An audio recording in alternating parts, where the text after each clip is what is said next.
Magandang gabi po sa ating lahat. Nasa ika-15 araw na po tayo sa ating 40-day Christmas devotion.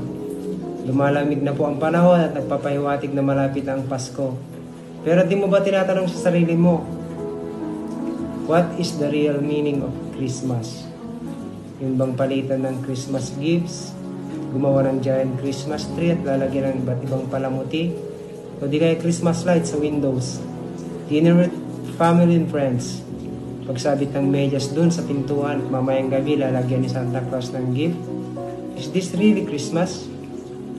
Di mo ba alam, for many people, Christmas is a time of sorrow. Yung iba napapakanta na, Pasko na, sinta ko, hanap kita. Paano magse-celebrate yung mga nawalan ng bahay?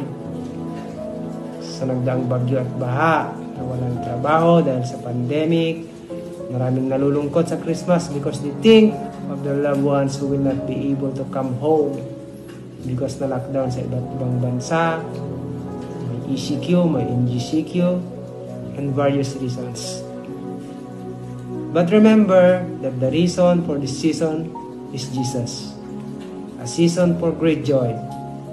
It's a time for us to be reminded of how God showed His great love for us by sending His Son Jesus into the world. As stated in Matthew chapter 1 verse 23, the virgin will conceive and give birth to a son, and they will call him Emmanuel, which means God with us. In the beginning, everything was perfect. God created the first man and woman with certain characteristics, made it possible for God and man to enjoy communication and fellowship with each other. God breathed into man an eternal spirit, a creative mind, heartfelt emotions, and free will. In the beginning, God and man were close friends. Pero dahil sa pagsaway ni Adan at Eva, tayo ay nahiwalay sa Diyos. At tayo ay patay spiritually dahil sa kasalanan. Kasi we followed our own ways. Yung buhay ng mga kasalanan instead of God's way. Sa sitwasyon natin nga, especially this year 2020, halos di na tayo makagalaw dahil sa pandemic. Ang daming nawalan ng trabaho, bagsak ang ekonomiya, maraming negosyo ang apektado, halos lahat ay naapektuhan.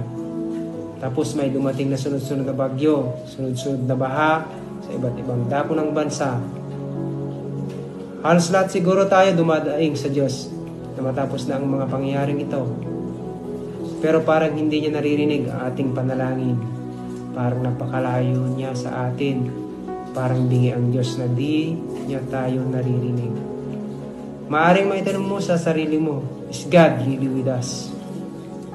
But God Himself has made a way so we can be brought into relationship with Him and His great mercy and love, His perfect holiness and justice.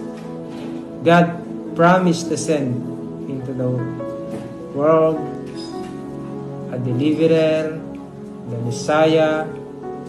He would be born of the seed of a woman. The virgin would give birth to a son and would call him Emmanuel, God with us. In the time chosen by God, He sent forth the promised Messiah. The Word became flesh.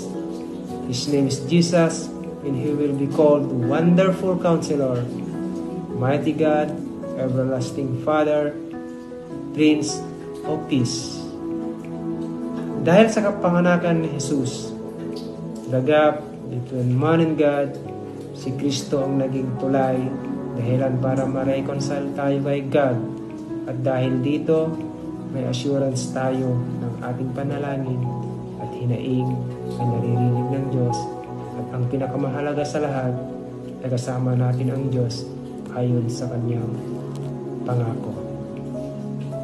Let us all pray. Father, thank you for the life of Jesus. Thank you for sending Him to make it possible for us to be close to you again.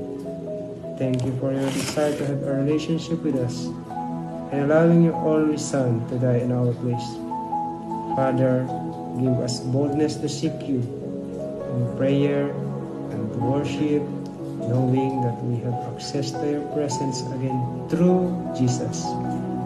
Thank you for giving us the assurance that you are always with us. In Jesus' name, Amen.